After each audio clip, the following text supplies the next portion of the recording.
there is something unique about anti-Semitism, or Jew hatred, whatever term you wish to use. And it's very important that everyone understand this. People dislike people. Nations dislike nations. Religions dislike other religions. Doesn't mean a damn thing. Couldn't care less. What is unique about anti-Semitism is that it's exterminationist. The people who hate Jews want to exterminate them. There's no analogous hatred on earth. There is no attempt to eradicate a state.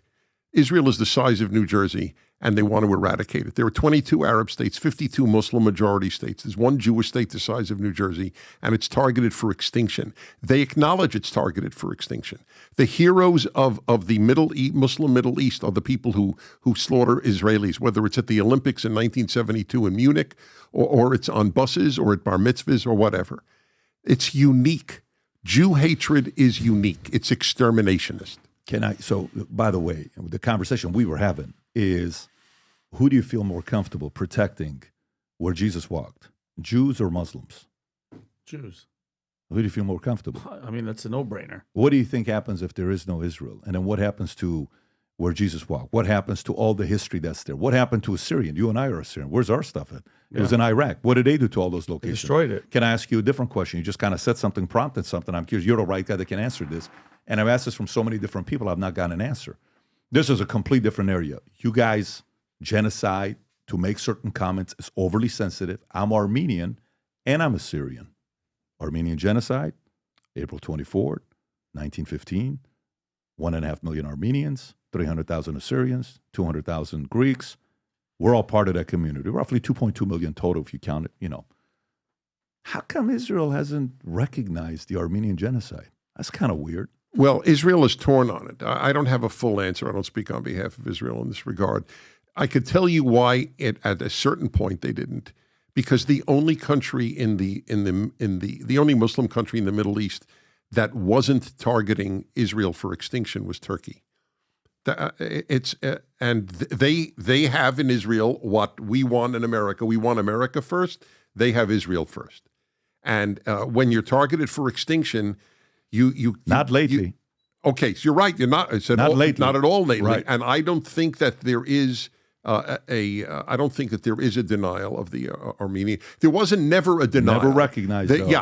Not recognizing is not the same as denial. I'm not making an excuse. I just want to make it clear. Well, maybe make a phone call to your friends. Yes. So it's a. Can we get someone on the line here? Caller line listen, two. JD Vance and Cuomo call Trump. You can call BB and say, "Hey, can we Pat, I think what you're bringing is a very valid point, because what Pat is basically saying is I'm recognizing the Jewish Holocaust. Just do me a favor and recognize what we've gone through. Yes. So and it makes valid sense. But if you're Israel, if you're America first, if you're Israel first, there's some if Israel's life weren't there on the line every day since it was founded in 1948, there would have been a non-issue with this regard. Yeah, but this BS is going to change, and I'll tell you why. Because now you got the president of Turkey, Erdogan, who's calling for the annihilation of Israel. That's correct. So, newsflash, someone's going to have to do something to wake this up. Let me tell you, it's a missed opportunity. Like when I saw Biden recognize the Armenian genocide, Trump could have done that. Yep. This is an opportunity for Bibi to you really want to give the middle finger? Bibi? Really? Why don't you go announce it? And go ahead and recognize it. I don't know if he will or not. But it'd be a very weird timing of a statement if he were to do it right now. Again, it's very easy to say there's bad, there's bad, that there's bad. I'm Assyrian. Our history is very interesting. Why did we lose?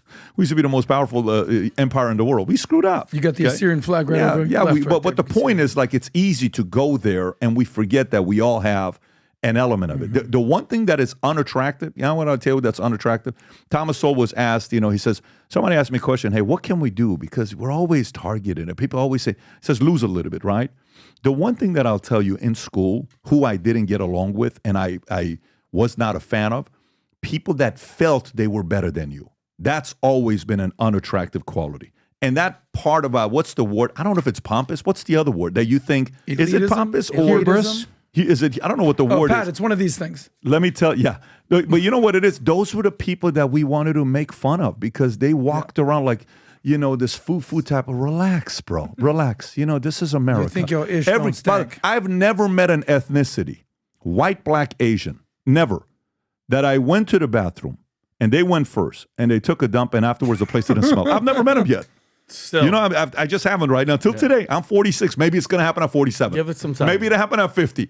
Maybe it's this potpourri spray type of stuff. Maybe they carry it. Whatever. Everybody knows the Syrians got the best stuff. Is the way I pronounce it. But you guys can pronounce it whatever you want. But Dennis, I appreciate you for talking about that. Election night is 8 days away. The event is such a hot commodity right now. No joke. I'm at Shops eating Saturday night. The valet guy comes and says, hey, man, can I get 2 tickets? I'm trying to buy. I had to get his number. I'm like, I got my family. I'm trying to get in the car. I go to the house, letters sitting in front of the house. A neighbor says, hey, Pat, I just bought a house in this area. I was trying to buy 2 super VIP tickets. Is there any way we can get letters? Everybody's getting, you got a message on Monect of a guy that wants 2 super VIP. Guys, just so you know, the elite tickets sold, gone. The super VIPs oversold. If you gave us $40,000 a ticket right now, we can't sell it to you because it's capacity. I think we have 7 tickets of VIP left. I think we have 12 tickets of the premium left. And I think we have less than 300 tickets of the general left. Once it sells out, it's done. Just so everybody knows. And if you don't know what this event is, Rob, we have, at this point, people have probably seen the video. I don't know if I want to play the video or not. But if you want to kind of play it, and we'll go to the second half of the video. We just bought a building, 11 acres. We're going to have a great time at this building. We're going to have a bunch of people coming down here. Mm-hmm. That'll be with us. Jorge Masvidal. I think Little Pump is coming. I think Mike Chandler's going to be there. Candace. I think we have Emily Dave Austin Smith. That's going to be there. Emily Austin's going to be there. I think we got Vince, Vince will be there. Vince Ellison will be there. We got a big lineup. Francis, Sammy, a bunch of people that you're going to know. Ryan Montgomery, a bunch of them are going to be there that night. We will start at 6 p.m. Gates will open. A lot of you guys will go to the Inner Miami. You'll get in a shuttle. It'll escort you over to us for security reasons. We're getting everybody to be secured. And then when you come here from 6 p.m. till 2 o'clock in the morning, we'll be together and we'll be live on the podcast. I have a feeling it's going to be the biggest live podcast worldwide on YouTube that will be broadcasting. And if you haven't yet bought a ticket for yourself, bring your family, bring your relatives, bring your peers. Let's spend that night together. Who knows how the results are going to be? Whatever it's going to be, we'll be talking about a lot of issues on what will happen post-election. So November 5th, go to $59.90 live. Buy your ticket before it sells out. And don't connect and say, Pat, is there any way I can get a ticket? We can't sell you more because it's a number that we reach and I know we can't sell you anything else. And I'm telling you, I'm getting a message right now, left and right. If you enjoyed this video, you want to watch more videos like this, click here. And if you want to watch the entire podcast, click here.